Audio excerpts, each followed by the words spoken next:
उसके गले को काटा गया है, उसके पेट को चीरा गया है और इस तरह से करके वो जीवन और मौत से संघर्ष करते हुए पहले एसके मेडिकल कॉलेज में लाई गई। एसके मेडिकल कॉलेज से फिर उसके बाद उसको रेफ़र कर दिया गया पटना मेडिकल कॉलेज हॉस्पिटल में। वहाँ पर घंटों घंटे लग गए उसको एडमिट होने में, चूँकि बेड की कमी थी, जबकि कहा जा रहा है कि पीएमसीएच इतना बड़ा हॉस्पिटल बनने जा रहा है। अगर सत्ता का दबाव हो, जो अपराध नियंत्रण हो और पुलिस कार्रवाई करे, तो हमको लगता है कि अपराध अपने आप में, अपराध तो नॉर्मल अपराध तो जो है वो चलता रहेगा, लेकिन जो बड़ी घटनाएं घटती हैं उस सारा पर सारा विराम लग सकता है। इसमें कहीं ना कहीं सत्ता पक्ष और प्रशासन दोनों की उदासीनता है, जिसके कारण अपराध बढ़ा है। और न लालू राज की जंगल राज की बात है, न नीतीश जी के जीरो टॉलरेंस की बात है, अपराध अभी भी बरकरार है। एसके मेडिकल कॉलेज में उसका इलाज नहीं हो पाया और उसको रेफ़र किया गया पीएमसीएच में।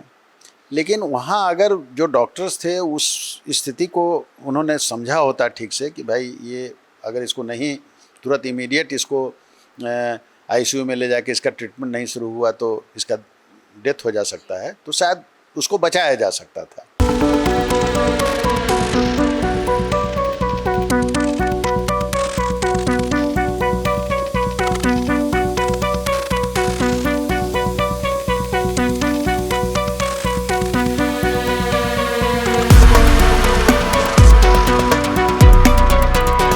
नमस्कार, मैं निशा श्री आप तमाम दर्शकों का फर्स्ट लुक बिहार में स्वागत करती हूं, जहां पर हम देखते हैं खबरें जो जानना ज़रूरी है।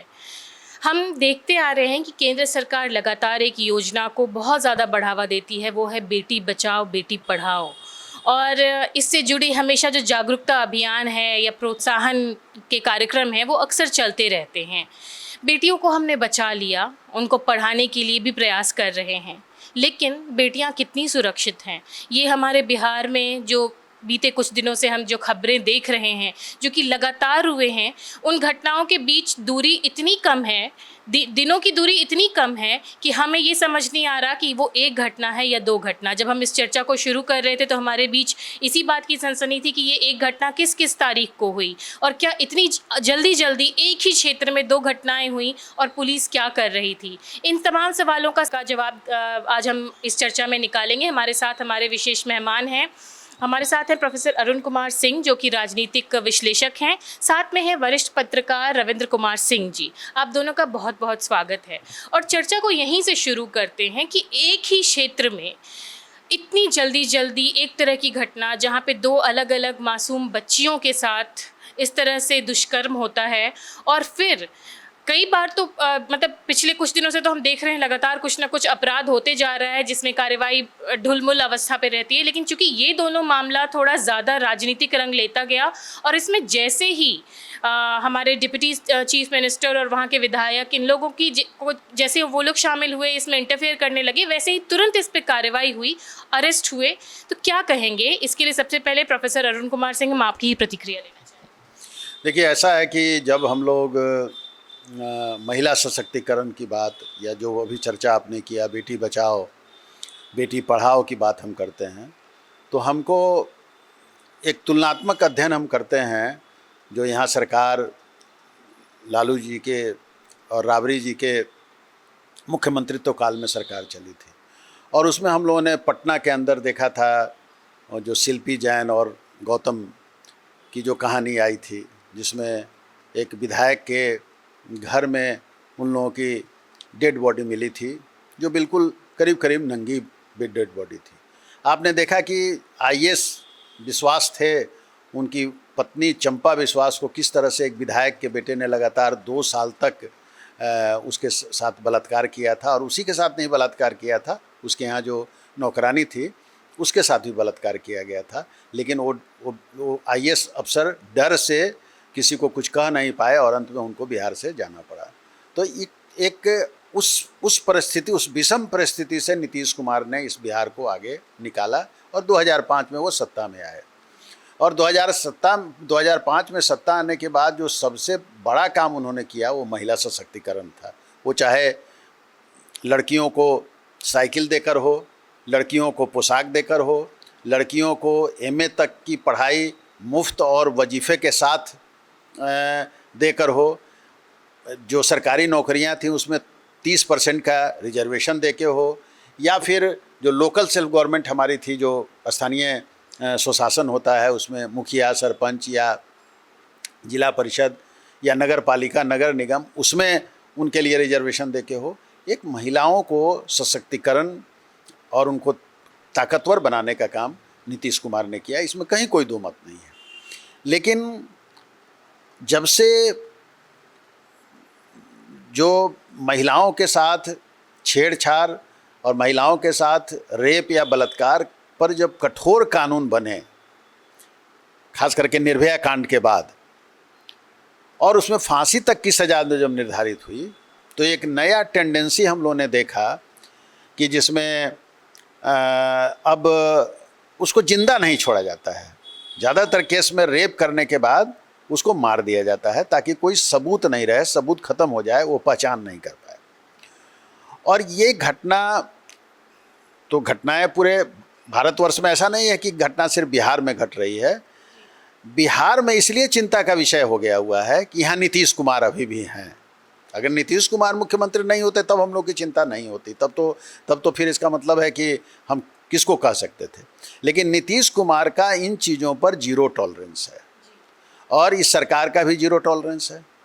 लेकिन एक तो मुजफ्फरपुर में क्राइम बढ़ रहा है, रोज नित्य दिन हत्याएं हो रही हैं, ठीक है, उसके उद्भेदन हो रहे हैं, कुछ के नहीं भी हो रहे हैं। लड़कियां यहाँ से गायब भी हुई हैं। हम लोगों ने देखा है कि किस तरह से एक MBA में पढ़ने वाली लड़की यशी सिंह 2022 के दिसंबर में यहाँ से गायब हुई और उसका पता आज तक पुलिस नहीं लगा पाई कि वो लड़की कहाँ गई। अब ये जो घटना अभी घटी कुरहनी में देखिए लगातार 2 घटनाएं घटी हैं। पुलिसिया इकबाल यहाँ कितनी कम हो गई है, प्रशासन का डर कितना कम हो गया हुआ है, इसका जीता जागता एग्जाम्पल कुरहनी की दोनों घटनाएं हैं। और कुरहनी में के जो विधायक हैं वो राज्य सरकार के पंचायती राज मंत्री भी हैं, कैबिनेट मंत्री हैं, वो रसूख वाले आदमी हैं। और उनके कंस्टिट्यूंसी में ये घटना घटी। एक घटना घटी दलित लड़की के साथ, वो भी लड़की जो है सो वो कम उम्र की बच्ची, 10 साल 11 साल की बच्ची के साथ वो घटना घटी है, जिसमें उसके साथ बलात्कार हुआ और बलात्कार करने के बाद बड़ी बेरहमी से उसके गले को काटा गया है, उसके पेट को चीरा गया है और इस तरह से करके वो जीवन और मौत से संघर्ष करते हुए पहले SK मेडिकल कॉलेज में लाई गई। SK मेडिकल कॉलेज से फिर उसके बाद उसको रेफ़र कर दिया गया पटना मेडिकल कॉलेज हॉस्पिटल में। वहाँ पर घंटों घंटे लग गए उसको एडमिट होने में, चूँकि बेड की कमी थी, जबकि कहा जा रहा है कि PMCH इतना बड़ा हॉस्पिटल बनने जा रहा है। और तब आप उसको वहाँ पर उसकी एडमिट करते हैं और उसकी मृत्यु हो जाती है। जो PMCH का मुद्दा है, आगे पहले बात कर लेते हैं जो हमारे वरिष्ठ पत्रकार हैं रविंद्र कुमार सिंह जी। विपक्ष को बड़े अच्छे तरीके से हाथ धोते देखा जा रहा है। वो सीधे लालू यादव जो RJD के जो सरकार था उसके समय का वो दे रहे हैं, लेकिन आप वरिष्ठ पत्रकार हैं, आपने उस वक्त की भी राजनीति देखी और आज की राजनीति देख रहे हैं। सिर्फ ये कह कर कि उस वक्त में ऐसा होता था और अपना पलड़ा झाड़ लेना कितना सही समझते हैं? देखिए, नीतीश जी की बात प्रोफेसर साहब बताया कि जीरो टॉलरेंस की बात कर रहे हैं अपराध के मामले में, लेकिन यह सिर्फ हमको दिखा नीतीश जी के 5 साल के कार्यकाल में। नीतीश जी के 5 साल के कार्यकाल के बाद धीरे धीरे जो NDA के लोग लालू राज पर आरोप लगाते हैं, जो मुद्दा उठाते हैं, धीरे धीरे कमोबेश वही स्थिति जैसे आ गई है। अपराध उसी स्थिति में है। थोड़ा ठीक है, उस समय जो आरोप लगता था कि सत्ता पक्ष के द्वारा भी अपराध कराया जाता था, अब कितना सच्चाई है, लेकिन जो आरोप लगता था उसमें यह नहीं है जो कराया जा रहा है, लेकिन सत्ता संरक्षित अपराध तो है। जब अपराधी बच जाते हैं, अभी अगर सरकार चाह गई है, जो मामला अभी लीजिए कुन्नी का मामला है, 2 लड़कियों का मामला है, तो उसमें अगर सरकार चाह गई है और प्रशासन के चाहने के बाद किस तरह से 4-5 दिन में मामला का उद्भेदन हो गया है, कैसे कार्रवाई हुई है। जब पुलिस के लोग चलते हैं वहाँ उसको बुलडोजर लेकर के कुर्की जब्ती करने के लिए, तो अपराधी कैसे जैसे आत्मसमर्पण कर दे रहा है। तो एक तरह से न पुलिस का खौफ रह गया है, न पुलिस उस तरह की कार्रवाई कर रही है, न सत्ता का ऐसा दबाव है अपराध नियंत्रण पर। मेरा यही मानना है, अगर सत्ता का दबाव हो जो अपराध नियंत्रण हो और पुलिस कार्रवाई करे, तो हमको लगता है कि अपराध अपने आप में, अपराध तो नॉर्मल अपराध तो जो है वो चलता रहेगा, लेकिन जो बड़ी घटनाएं घटती हैं उस सारा पर सारा विराम लग सकता है। इसमें कहीं न कहीं सत्ता पक्ष और प्रशासन दोनों की उदासीनता है, जिसके कारण अपराध बढ़ा है। और न लालू राज की जंगल राज की बात है, न नीतीश जी के जीरो टॉलरेंस की बात है, अपराध अभी भी बरकरार है। तो वापस आते हैं प्रोफेसर अरुण कुमार सिंह आपके पास, और जो आप बात बताना चाह रहे थे पीएमसीएच से जुड़ा हुआ, उन दोनों सवालों और जो भी हमारे वरिष्ठ पत्रकार ने जो बात कही, इन दोनों को जोड़ के आपकी प्रतिक्रिया चाहेंगे कि एक तो हो गई कि ठीक है उसके साथ ये घटना हुई, लेकिन उसके बाद पीएमसीएच का भी हमने देखी लापरवाही, और पुलिस लापरवाह है जिसकी वजह से ये घटनाएं हो रही हैं। ये जो उदासीनता है पूरे प्रशासनिक सिस्टम की, इसके ऊपर क्या कहेंगे? नहीं, आप देखें कि एसके मेडिकल कॉलेज में उसका इलाज नहीं हो पाया और उसको रेफ़र किया गया पीएमसीएच में, लेकिन वहाँ अगर जो डॉक्टर्स थे उस स्थिति को उन्होंने समझा होता ठीक से कि भाई ये अगर इसको नहीं तुरंत इमीडिएट इसको आईसीयू में ले जाके इसका ट्रीटमेंट नहीं शुरू हुआ तो इसका डेथ हो जा सकता है, तो शायद उसको बचाया जा सकता था, लेकिन ऐसा नहीं हुआ। खैर, सरकार ने एक्शन लिया है, सरकार ने एसके मेडिकल कॉलेज के जो सुपरिटेंडेंट हैं उनको सस्पेंड किया है, वहाँ के जो डिप्टी सुपरिटेंडेंट हैं उनको कार्यमुक्त किया है, तो ये काम हुआ है। डॉक्टर लोग को स्वयं सोचना चाहिए कि आखिर आप समाज में होते हैं, समाज आपके पर बहुत भरोसा करता है, लेकिन अगर ये स्थिति बनी रहेगी लगातार तो नेचुरली इस प्रोफेशन में जो लोग हैं उनके प्रति समाज का दृष्टिकोण अच्छा नहीं रह पाएगा, ये हम लोग भी कहेंगे। देखिए, हम जो बात कहना चाहते हैं वो ये है कि पुलिस का जो काम है वो पुलिस का काम बराबर डंडा चलाना या गोली चलाना नहीं होता है। पुलिस अपने वर्दी से बहुत काम करा लेती है। बिहार में जो अभी स्थिति हो गई हुई है उसमें पुलिस और प्रशासन का डर यहाँ से समाप्त हो गया है। अब उसके बहुत सारे कारण हैं, उन कारणों को अगर हम लोग यहाँ गिनाना शुरू करेंगे तो लंबी चर्चा हो जाएगी। देखिए, एक एक जो घटना घट रही है उसमें हर एक घटना में उप मुख्यमंत्री या मुख्यमंत्री तो नहीं आएंगे।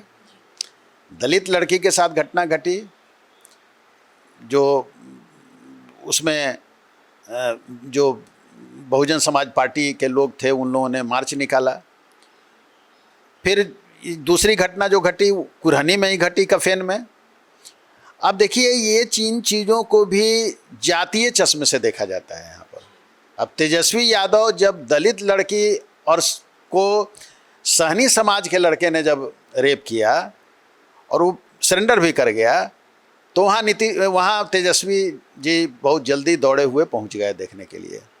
लेकिन जब यहाँ पर एक जादव समाज के लड़के ने जब रेप किया तो वहाँ पर उनको आने की कोई ज़रूरत महसूस नहीं हुई, जबकि दोनों जो लड़की है वो दोनों लड़की जो है सो नाबालिग लड़की है।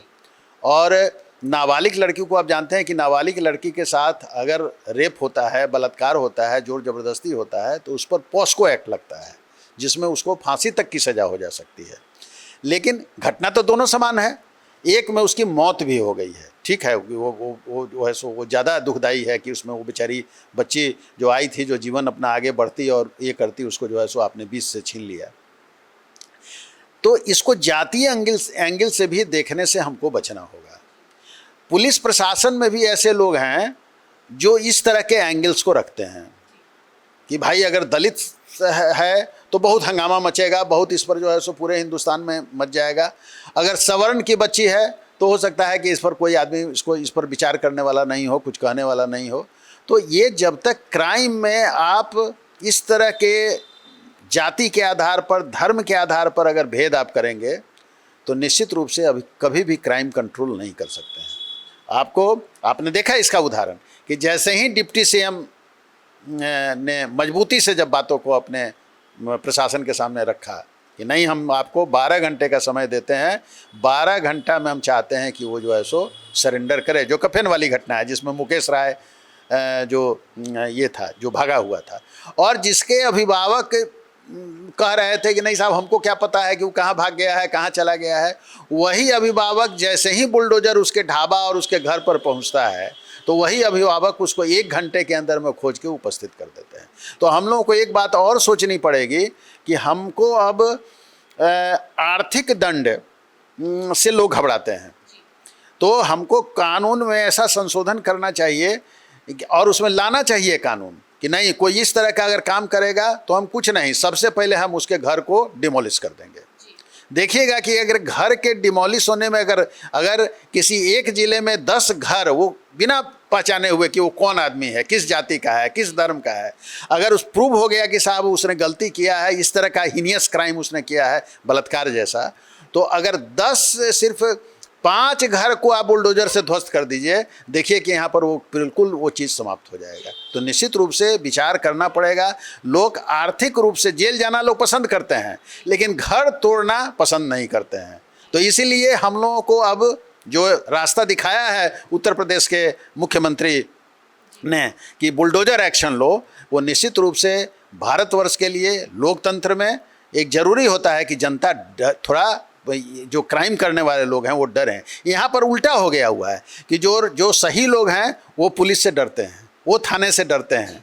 जो सही लोग हैं, जो ईमानदार लोग हैं, जो समाज में अच्छे से रहना चाहते हैं, वो डर रहे हैं, और जो क्रिमिनल है, जो क्राइम करने वाला है, वो डरता नहीं है। तो निश्चित रूप से आपको सेग्रीगेट करना पड़ेगा और इस ढंग से आगे बढ़ना पड़ेगा। प्रतिक्रिया ले लेते हैं हमारे वरिष्ठ पत्रकार रविंद्र कुमार सिंह जी से कि जैसा अभी उन्होंने कहा कि आर्थिक दंड देना अपराधियों के लिए बहुत ज़रूरी है, और जब तक प्रशासन पुलिस को इस तरह का निर्देश नहीं देती है कि आर्थिक रूप से उनको आपको चोट पहुंचाना है, तब तक अपराध कंट्रोल करना बहुत मुश्किल है। आप क्या कहें? देखिए, जब तक आर्थिक दंड हो, चाहे जिस तरह का दंड हो, जब तक पुलिस, तो प्रशासन के लोग और सरकार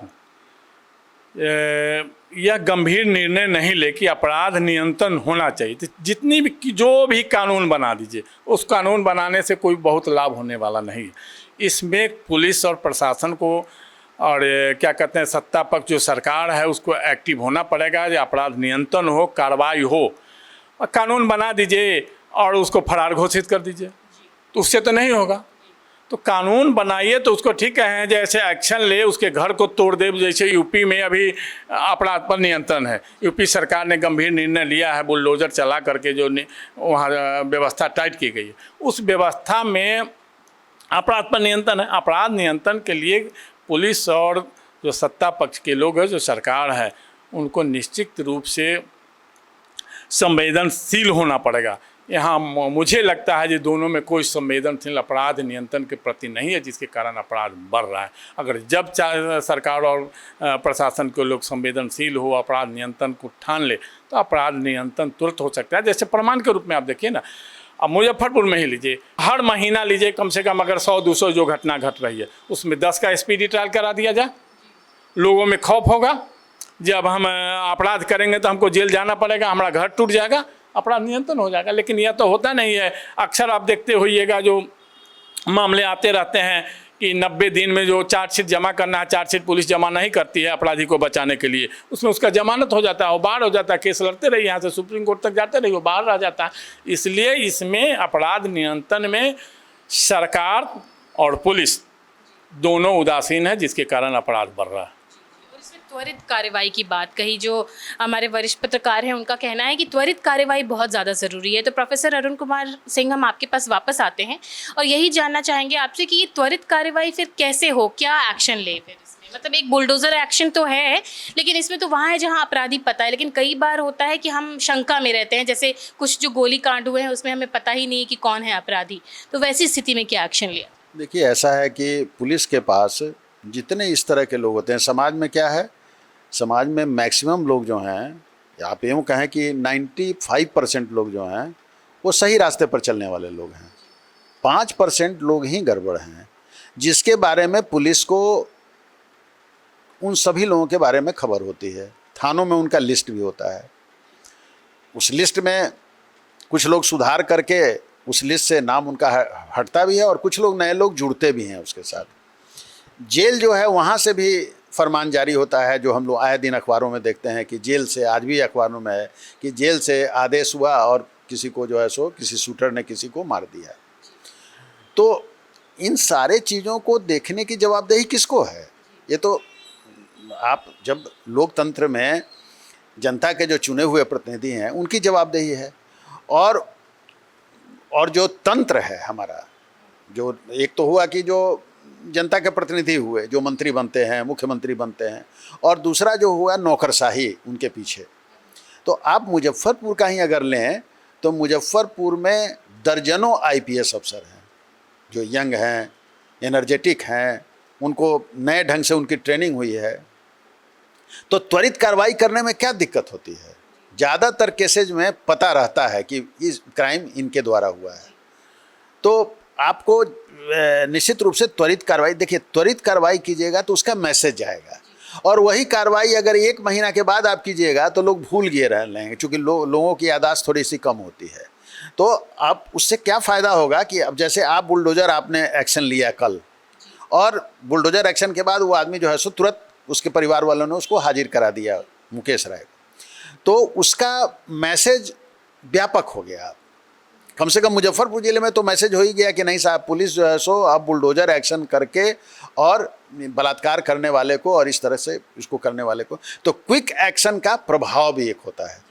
तो पुलिस को चाहिए कि वो क्विक एक्शन करे, और जो सही कहा है रविंद्र बाबू ने कि क्विक एक्शन आप करें और निरपेक्ष भाव से करें, वो कोई भी हो, और उसको एक्सपोज करें। जो अगर पैरवी कोई करता है, क्योंकि राजनेता पैरवी करेंगे ऐसा मुख्य, हालांकि नीतीश कुमार ने अपने सारे लोगों को चेताया हुआ है कि कोई भी आदमी किसी क्रिमिनल की पैरवी नहीं करेगा, लेकिन फिर भी घुमा फिरा के पैरवी होती है। तो आप उसको जो आपके बरिए हैं, जैसे कल तो आपको डिप्टी CM ने स्पष्ट रूप से पूछा कि बताइए आप लोग को कि कहाँ आपको दिक्कत आ रही है, जो आप जो है सो मुंह में बंद करके रखते हैं, और यहाँ पर अब जो परिस्थिति आ गई है तो आप कहते हैं कि ये कमी है, वो कमी है, वो कमी है। तो कहने का मतलब है कि अगर आपको दबाव है कोई, तो आपके वरिष्ठ लोग हैं, आप उनसे बात कर सकते हैं कि देखिए साहब हमको इस तरह से दबाव देके, और उनको एक्सपोज किया जा सकता है, जो लोग भी इस तरह का दबाव। तो ऐसा अगर आप करेंगे तो निश्चित रूप से जो क्राइम करने वाले लोग हैं, जो इस तरह के, उसका मनोबल टूटेगा, और समाज में जो ऐसे लोग जो अच्छे ढंग से समाज को आगे बढ़ाना चाहते हैं, लेकर चलना चाहते हैं, वो मजबूत होंगे, और तब नेचुरली जो है सो आपको कम मेहनत करना पड़ेगा। अभी जो आपकी बदनामी होती है, आपको जो है सो ज़्यादा मेहनत करना पड़ता है, उसके जगह पर नॉर्मल रहेंगे लोग।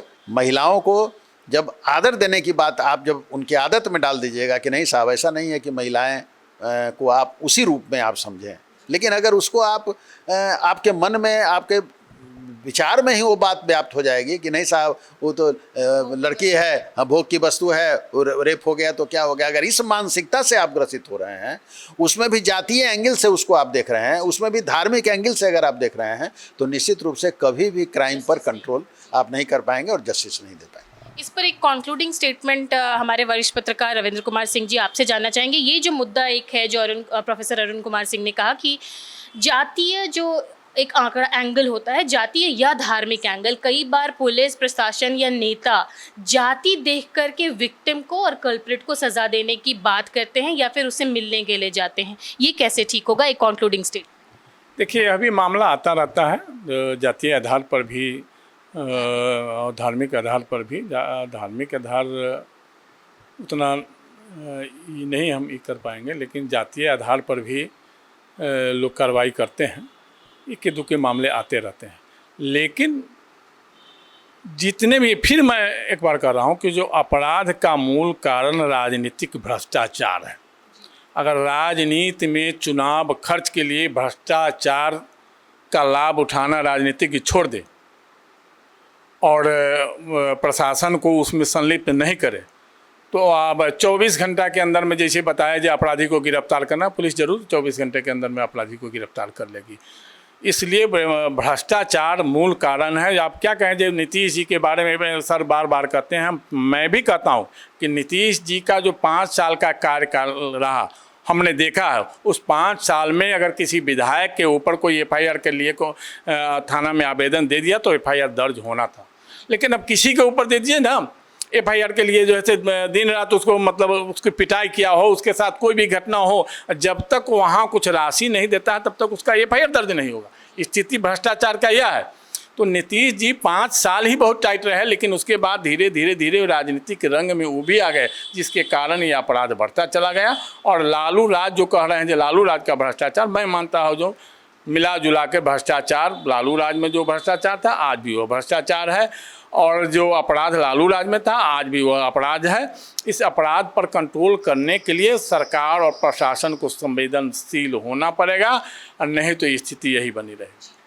तो जो अभी हमने चर्चा सुनी, जो भी बातें आई सामने, उसमें एक बात तो स्पष्ट है कि अपराध जो है वो अपराधी की प्रवृत्ति को हम नहीं बदल सकते। अपराधी क्या सोच रहा है, कौन सा अपराध अंजाम देने की, ये हम नहीं सोच सकते। लेकिन हमारे हाथ में अगर कुछ है तो वो है कि प्रशासन और जो सरकार है वो अगर संवेदनशील हो और इस तरह के सख्त कानून बनाए कि उसमें सिर्फ अपराधी नहीं, अपराधी को ये पूरा ये बात उसके ध्यान में रहनी चाहिए कि अगर वो कोई अपराध करता है तो केवल उसको नहीं, उसके पूरे परिवार को सज़ा मिलेगी, आर्थिक रूप से वो टूटेगा, तो ही शायद हम जो है भविष्य में अपराध पर और छोटी बच्चियों के साथ होने वाले इस तरह के अपराध पर काबू पा सकेंगे, और जो हमारी बेटियां हैं वो सुरक्षित होकर के बचेंगी भी, पढ़ेंगी भी और आगे बढ़ेंगी।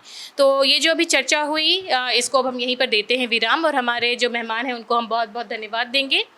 और इसी के साथ अब इस चर्चा को यहीं पर देते हैं विराम। आप देखते रहिए फर्स्ट लुक बिहार, और प्लीज़ इसे लाइक और सब्सक्राइब करना ना भूलें। धन्यवाद।